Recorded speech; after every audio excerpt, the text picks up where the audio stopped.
Bienvenidos a Fuera de Plano con Raúl Núñez, un podcast de historias con historia.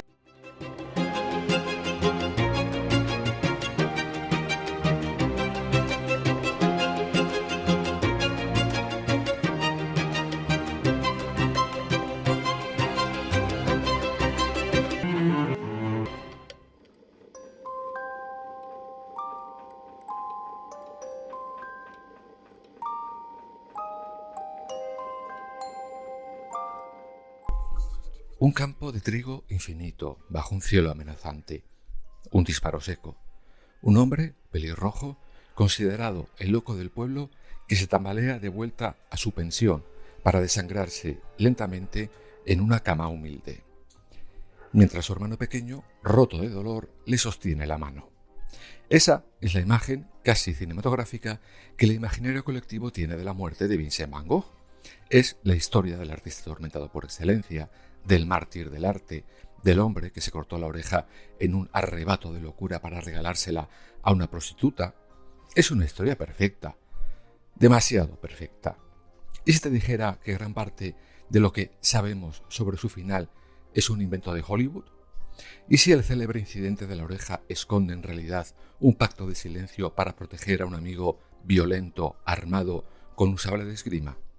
¿Y si los famosos cielos amarillos de sus cuadros no eran solo fruto de su genialidad, sino de una intoxicación médica?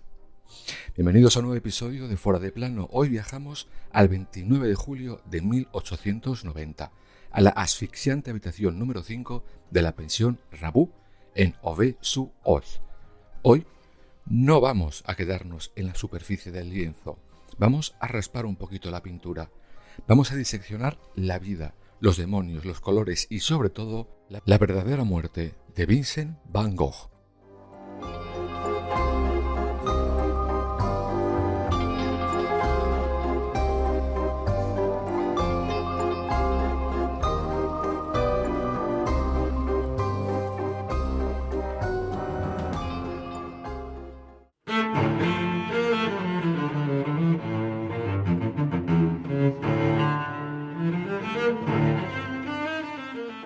Para entender por qué Van Gogh apretó el gatillo a los 37 años, tenemos que retroceder hasta el mismo día de su nacimiento.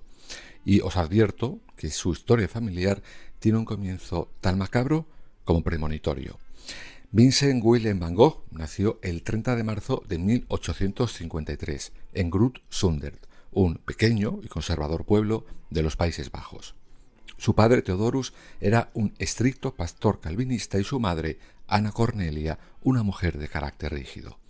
Pero Vincent no fue el primogénito. Exactamente un año antes, su madre había dado a luz a un niño que nació muerto. ¿Sabéis cómo bautizaron a ese bebé sin vida? Vincent. Nuestro Vincent creció bajo una losa psicológica brutal.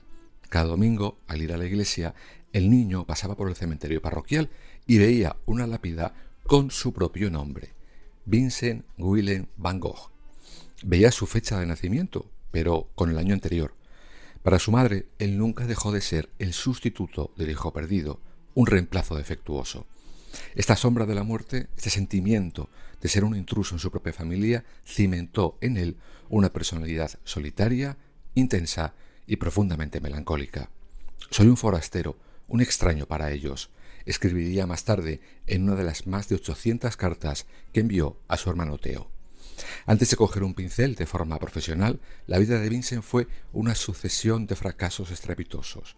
Intentó ser marchante de arte en La Haya, Londres y París para la firma Goupil y compañía. Al principio le fue bien, pero su intolerancia creció. No soportaba que el arte se tratara como mercancía. Discutía con los clientes, les decía que tenían gusto pésimo y, lógicamente, lo despidieron.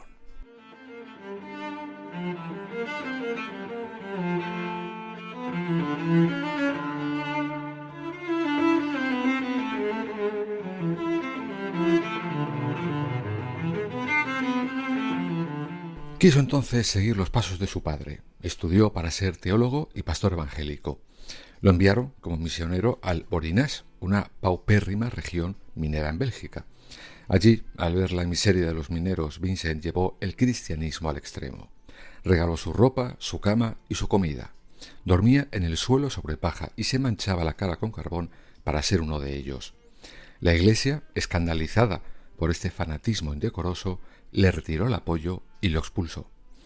Rechazado por el amor, tras enamorarse de su prima viuda Kibos, que le rechazó tajantemente además, rechazado por la religión y por el mercado laboral, Vincent toca fondo. A los 27 años, en 1880, toma una decisión que cambiará la historia del mundo. Si no podía salvar las almas de la gente predicando, lo haría pintando.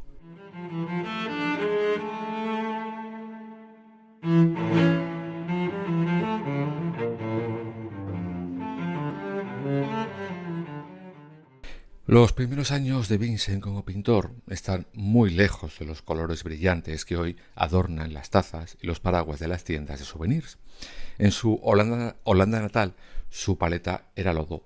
Pintaba campesinos, campos yermos y telares con marrones, grises, negros y ocres muy apagados. Su obra cumbre de esta época es Los comedores de patatas, un cuadro oscuro, tosco, que refleja la dureza extrema de la vida rural. Pero en 1886 todo da un giro radical. Vincent llega a la capital del mundo, París.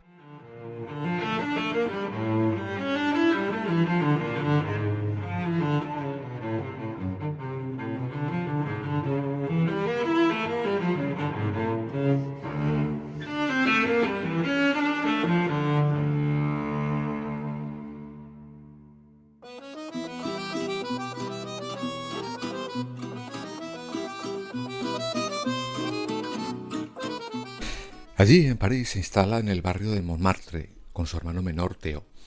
Vamos a detenernos un segundo en Theo Van Gogh. Sin él, Vincent no existiría. Theo era marchante de arte y fue el único que creyó en él cuando decidió ser pintor. No solo le daba cobijo, sino que le pagaba los lienzos, las pinturas, la comida y actuaba como su psicólogo a través de una correspondencia casi diaria. En París, a Vincent le estalla la cabeza. Imagina a este holandés rural, de carácter áspero, entrando en contacto con la explosión del impresionismo. Allí conoce a Paul Gauguin, a Camille Pissarro, a Henri de Toulouse-Lautrec y a Georges Seurat. De repente descubre que la pintura no tiene por qué ser oscura. Descubre la teoría del color, las pinceladas sueltas y la estampa japonesa, de la cual, por cierto, se vuelve un coleccionista compulsivo. Su paleta se incendia. Los grises desaparecen para dar paso a los rojos, a los azules vibrantes y sobre todo a su obsesión más grande, el amarillo. Pero París le dio la luz y también le presentó a los demonios que lo iban a devorar. El ambiente bohemio de Montmartre venía acompañado de alcohol, específicamente de absenta, el famoso hada verde. Vincent bebía cantidades industriales de absenta, lo que empeoró drásticamente su ya frágil salud física y mental. Estaba desnutrido porque prefería gastar el dinero de Theo en pintura que en comida, y el alcohol era su combustible diario. Y aquí entra una de las teorías científicas y médicas más fascinantes sobre Vincent Van Gogh. ¿Por qué pintaba con esos amarillos tan irreales e intensos? ¿Por qué los halos de luz de sus cuadros parecen vibrar?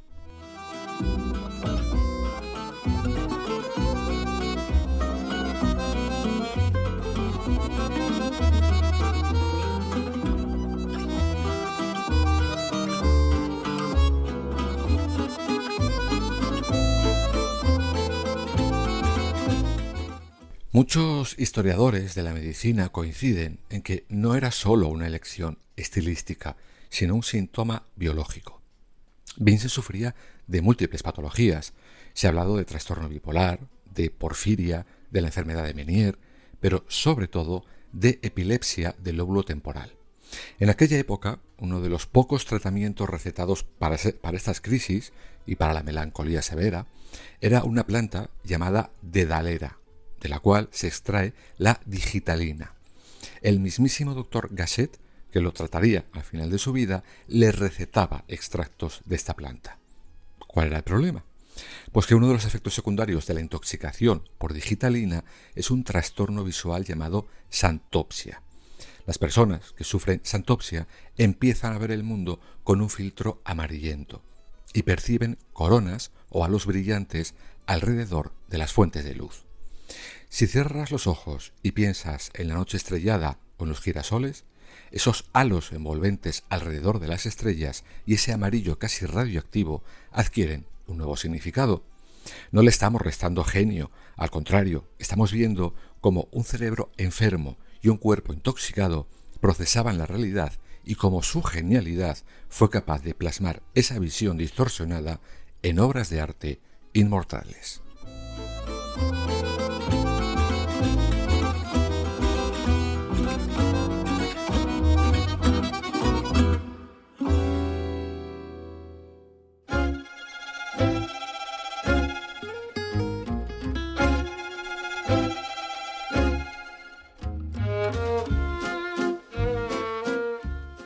Tras 2 años de excesos, París lo escupe. El ruido de la ciudad, las constantes peleas verbales con otros artistas, porque Vincent seguía siendo un polemista agotador, y los estragos de la absenta lo tienen al borde del colapso.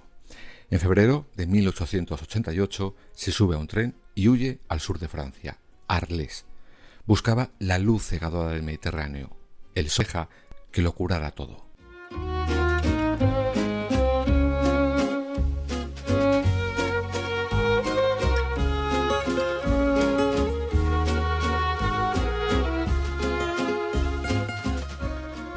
Arles sin duda fue el clímax de su vida. Le dio todo lo bueno y todo lo malo. Allí alquiló una modesta casa de 4 habitaciones con la fachada pintada del color que más amaba. Es la famosa Casa Amarilla. Su ritmo de trabajo en Arles fue sobrehumano, casi maniático. Pintaba bajo el sol abrasador del verano, soportando los latigazos del viento mistral. Incluso salía a pintar de noche, atándose velas encendidas al ala de su sombrero de paja para poder ver los colores en la oscuridad. En esta época produjo obras maestras absolutas en tiempo récord: El dormitorio en Arles, Terraza de café por la noche, El sembrador y su icónica serie de los girasoles. Pero Vincent se sentía profundamente solo. Soñaba con crear una hermandad de artistas en el sur, un lugar donde los pintores pudieran convivir, trabajar juntos y revolucionar el arte, lejos de los viciados salones de París. Para que su sueño se hiciera realidad, fijó su mirada en un hombre, Paul Gauguin. Vincent le suplicó por carta que se mudara a Arles.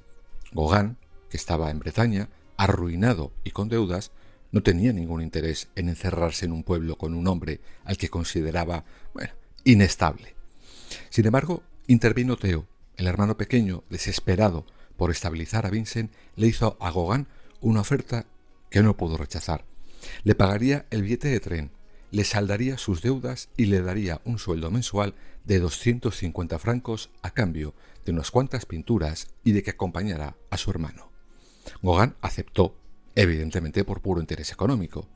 El 23 de octubre de 1888, a la Casa Amarilla.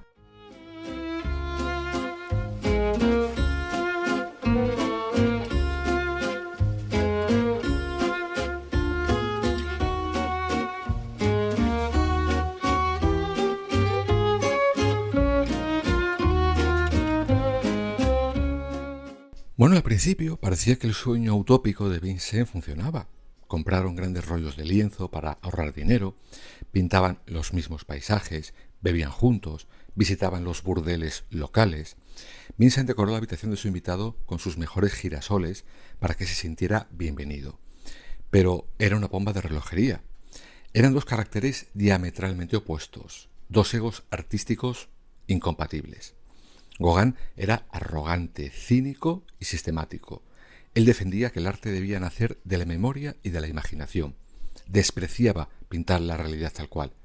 Vincent, por el contrario, era visceral, inseguro y emocionalmente explosivo. Para él, pintar del natural era casi una experiencia religiosa. Necesitaba tener el modelo de carne y hueso o el campo frente a sus ojos. Las discusiones empezaron a volverse salvajes. Debatían a gritos sobre Rembrandt, Rubens, Cézanne. La tensión era asfixiante. A mediados de diciembre, la Casa Amarilla parecía más bien una prisión.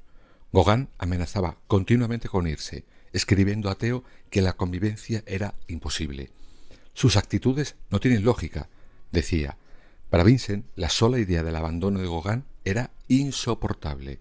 Le provocaba un pánico paralizante. Y así nos acercamos inexorablemente a la gélida y lluviosa noche del 23 de diciembre de 1888, la noche en la que se forjó la leyenda de Van Gogh.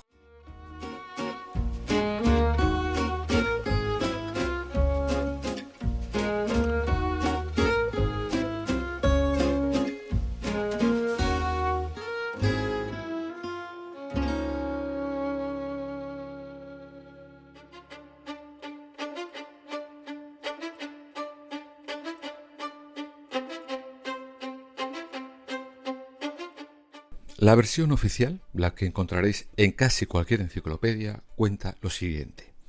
Tras una pelea brutal y regada de alcohol, Gauguin sale de la Casa Amarilla para dar un paseo y calmarse.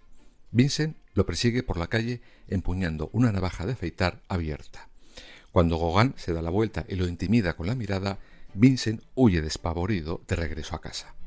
Allí, frente al espejo, presa de un ataque de locura y escuchando voces, coge la navaja y se rebana la oreja izquierda. Luego envuelve la carne ensangrentada en papel de periódico, camina bajo la lluvia hasta el burdel local y se la entrega a una mujer llamada Rachel, o Gaby, según otras fuentes, que al parecer era empleada de la limpieza del local. Y le dice lo siguiente: guarda este objeto con cuidado. Es una historia sin duda fascinante, macabra, inolvidable. Pero, queridos oyentes, la historia a veces se escribe con las declaraciones de los supervivientes, que a veces tienen algo que ocultar.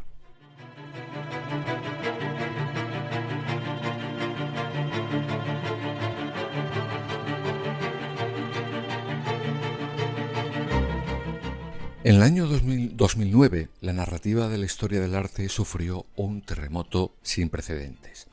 Dos rigurosos historiadores alemanes, Hans Kaufmann y Rita Wildegans, publicaron un libro titulado Pacto de Silencio. Pasaron 10 años revisando archivos policiales de Arles, declaraciones de testigos y la correspondencia íntegra entre ambos pintores. Su conclusión, apoyada por otros estudios posteriores, es demoledora. Van Gogh no se mutiló, fue Paul Gauguin quien le cortó la oreja con un sable. Vamos a desgranar esta teoría porque tiene todo el sentido forense y psicológico del mundo. La noche del 23 de diciembre, Gauguin hace las maletas definitivamente. Vincent, borracho y desesperado, lo sigue a la calle, suplicándole que no destruya la hermandad. La discusión sube de tono frente al burdel de la Rue du Vaut-Arles. Gauguin, no lo olvidemos, no solo era un pintor corpulento, sino que era un experto esgrimista y llevaba encima su sable o espada de esgrima para protegerse en los viajes. Según Kaufmann y Wildegans, en medio del forcejeo, Gauguin saca su arma para mantener a distancia al histérico holandés. En un arrebato de ira, lanza un tajo que le rebana parte del pabellón auditivo izquierdo a Van Gogh. Pero, ¿por qué entonces Van Gogh se echó la culpa y Gauguin salió impune? Pues por el llamado Pacto de Silencio.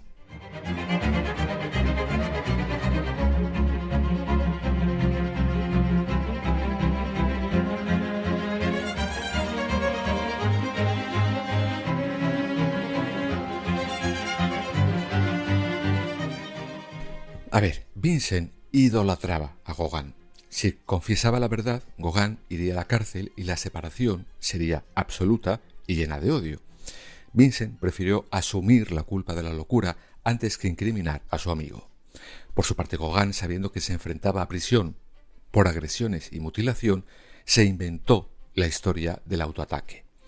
A la mañana siguiente, cuando la policía interrogó a Gauguin, este dio su versión de la automutilación. Hizo las maletas, cogió el primer tren a París y jamás volvió a cruzarse en la vida de Vincent Van Gogh. Las pruebas de los alemanes son perturbadoras.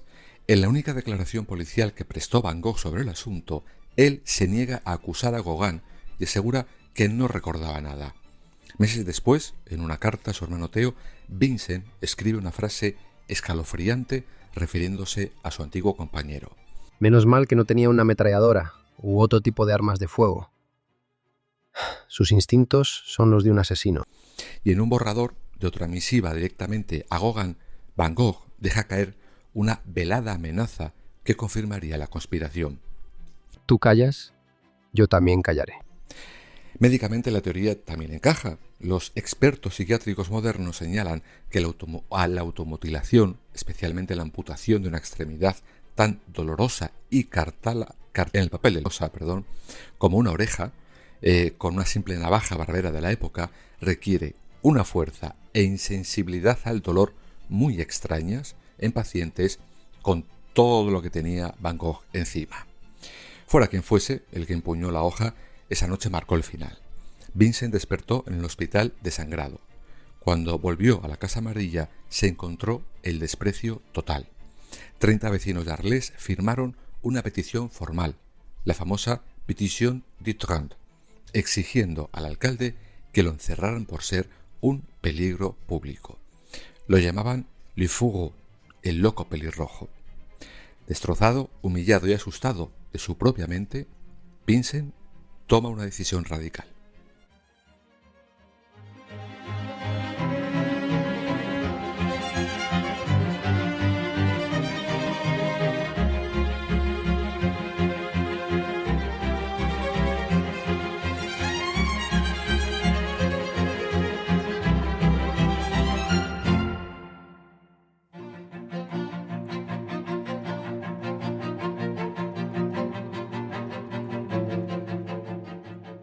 En mayo de 1889, Vincent Van Gogh ingresa de forma voluntaria en el asilo psiquiátrico de Saint-Paul-du-Mausolée, en Saint-Rémy.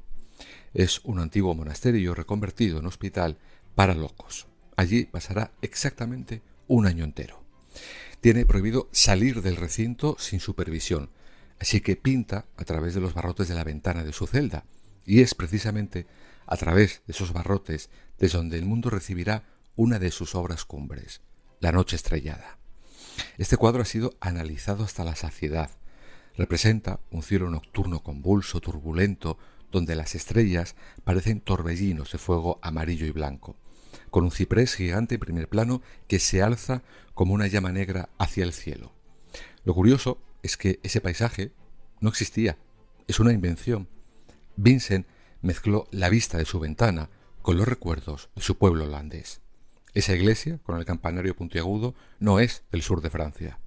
Ese cielo no era lo que Vincent veía con sus ojos, era lo que sentía en su alma, un torbellino cósmico, aterrador, pero hermoso.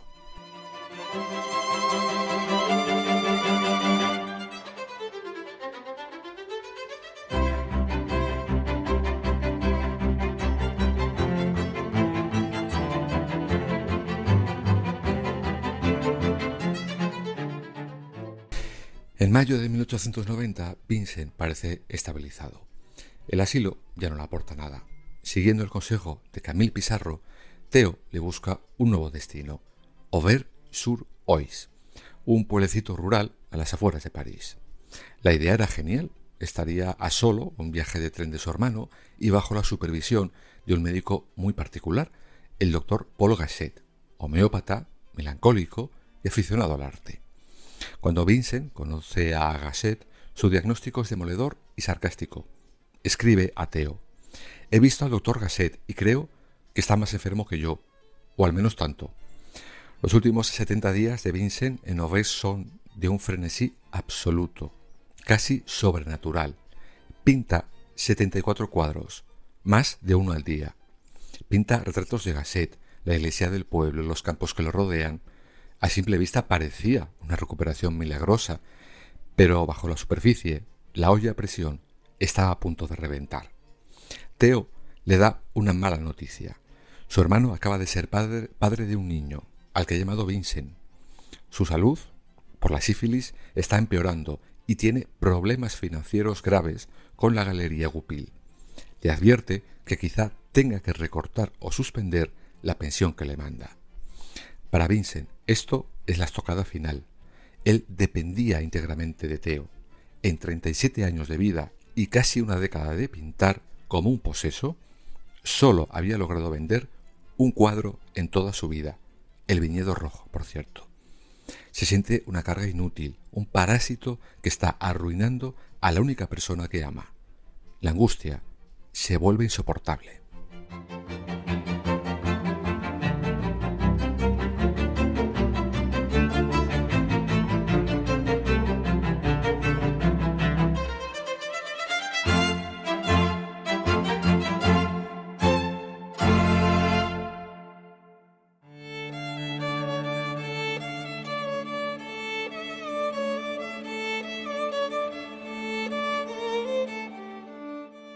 Llegamos así al domingo 27 de julio de 1890.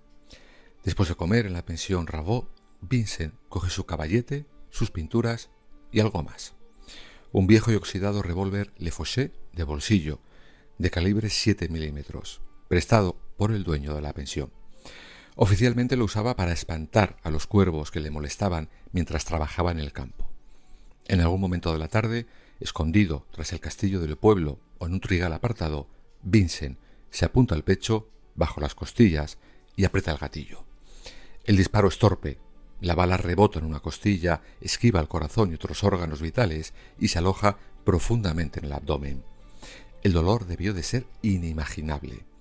Vincent cae al suelo, se desmaya.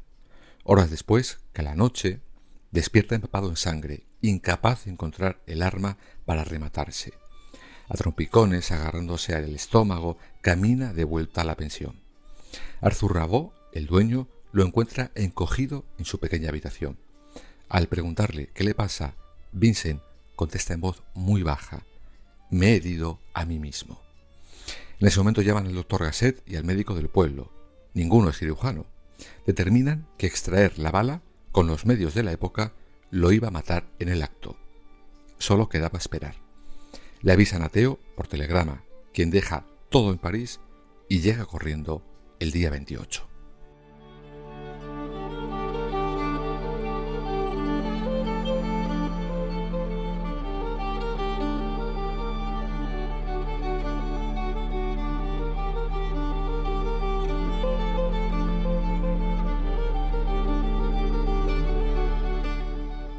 Al entrar en la asfixiante habitación bajo el tejado, Theo se encuentra a su hermano tumbado, fumando en pipa, estoico, sufriendo una lenta agonía a causa de la infección de la herida.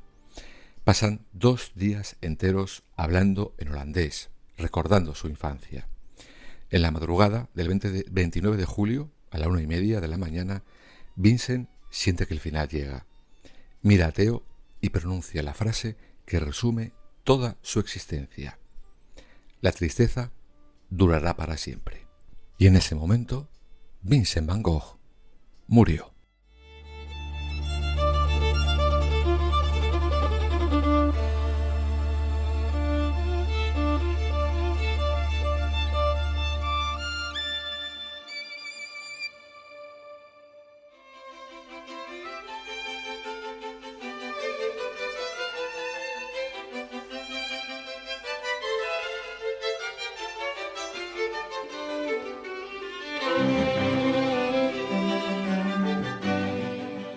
Aquí podría terminar nuestro relato de esta semana, un final amargo para un genio que murió en el anonimato. Pero os prometí desmentir un gran mito al principio de este capítulo, y tiene que ver directamente con la cultura popular y el cine. Durante gran parte del siglo XX se ha enseñado en escuelas y se ha repetido en documentales que el último cuadro que pintó Van Gogh antes de suicidarse fue Trigal con cuervos. Si lo buscáis, es una pintura escalofriante. Vemos un campo de trigo dorado, azotado violentamente por el viento, 3 caminos de tierra divergentes que parecen no llevar a ninguna parte, un cielo azul oscuro y negro, denso, casi opresivo, del que emerge una bandada de cuervos negros dirigiéndose hacia el espectador. Los críticos de arte lo han interpretado como la máxima representación visual del suicidio, una carta de despedida en óleo. Pero, ¿sabéis quién fue el principal culpable de que hoy creemos esto? Pues Hollywood, en concreto el director Vincent Minnelli, en su magistral película de 1956, El loco del pelo rojo, con Kirk Douglas en el papel del pintor.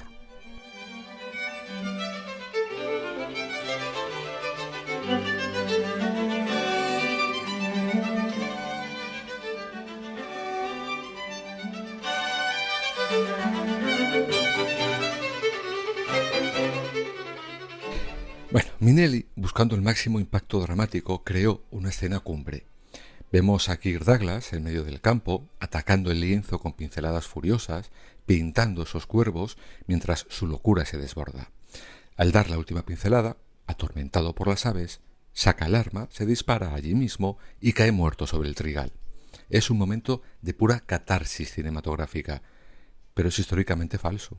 Es un invento narrativo. Investigadores del Museo Van Gogh de Ámsterdam analizaron años después la correspondencia y los registros de la pensión y demostraron que Trigal con cuervos se pintó a principios de julio, al menos 2 o 3 semanas antes del suicidio. Pero entonces, ¿cuál fue el verdadero último lienzo que manchó Vincent aquella trágica mañana del 27 de julio de 1890?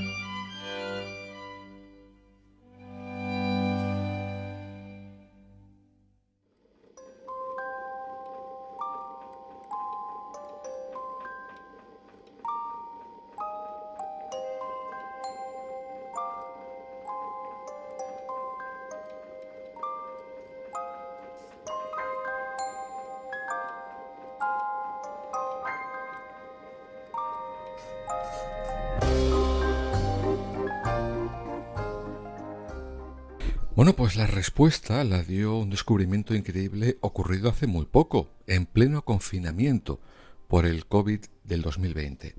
El investigador Wouter van der Ven estaba revisando viejas postales de Auvers y se topó con una fotografía de 1915 que mostraba una ladera boscosa.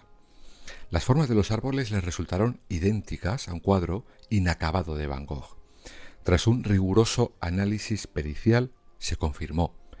El último cuadro de Van Gogh se llama Raíces de árbol, y si lo analizamos, la metáfora que esconde es 1000 veces más dolorosa y real que la de los cuervos de Minnelli.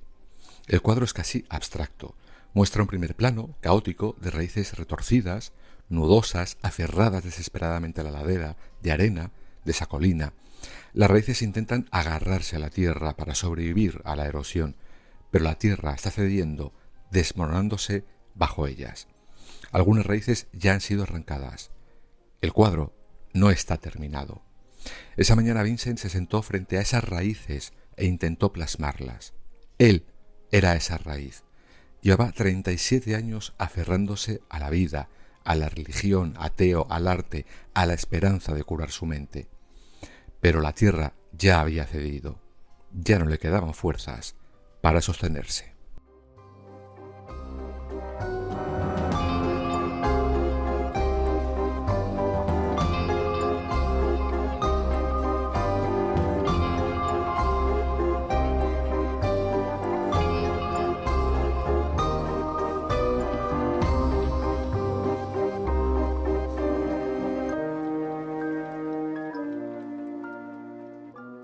6 meses después de la muerte de Vincent, Theo Van Gogh falleció, consumido por la sífilis y por la culpa de no haber podido salvar a su hermano mayor. Hoy, ambos descansan juntos en el pequeño cementerio de Auvers, bajo una alfombra de hiedra entrelazada. Vincent Van Gogh murió sintiéndose el mayor fracasado de la tierra. Hoy, un siglo y medio después, su arte inunda nuestra sociedad. Sus obras valen cientos de millones de euros. Es el protagonista de museos, películas y muestras inmersivas mundiales. Pero bajo la explosión de los amarillos de girasol, de las noches estrelladas y del mito romántico del genio loco, había un hombre de carne y hueso. Un hombre que sufría dolores horribles, que escondió los crímenes de su amigo y que no encontró en este mundo un lienzo lo suficientemente grande para acoger su tormento. Gracias por acompañarnos en este intenso recorrido por las sombras de la historia de un genio.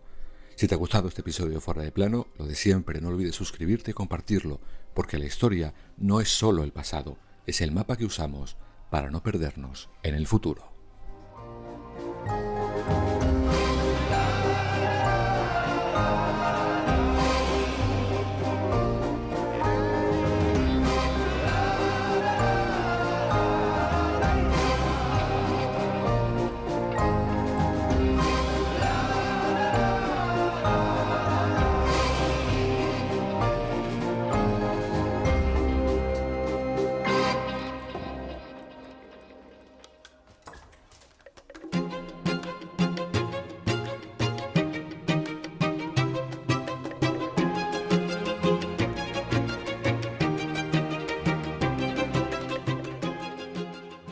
Has escuchado Fuera de Plano, un podcast de historias con historia con Raúl Núñez.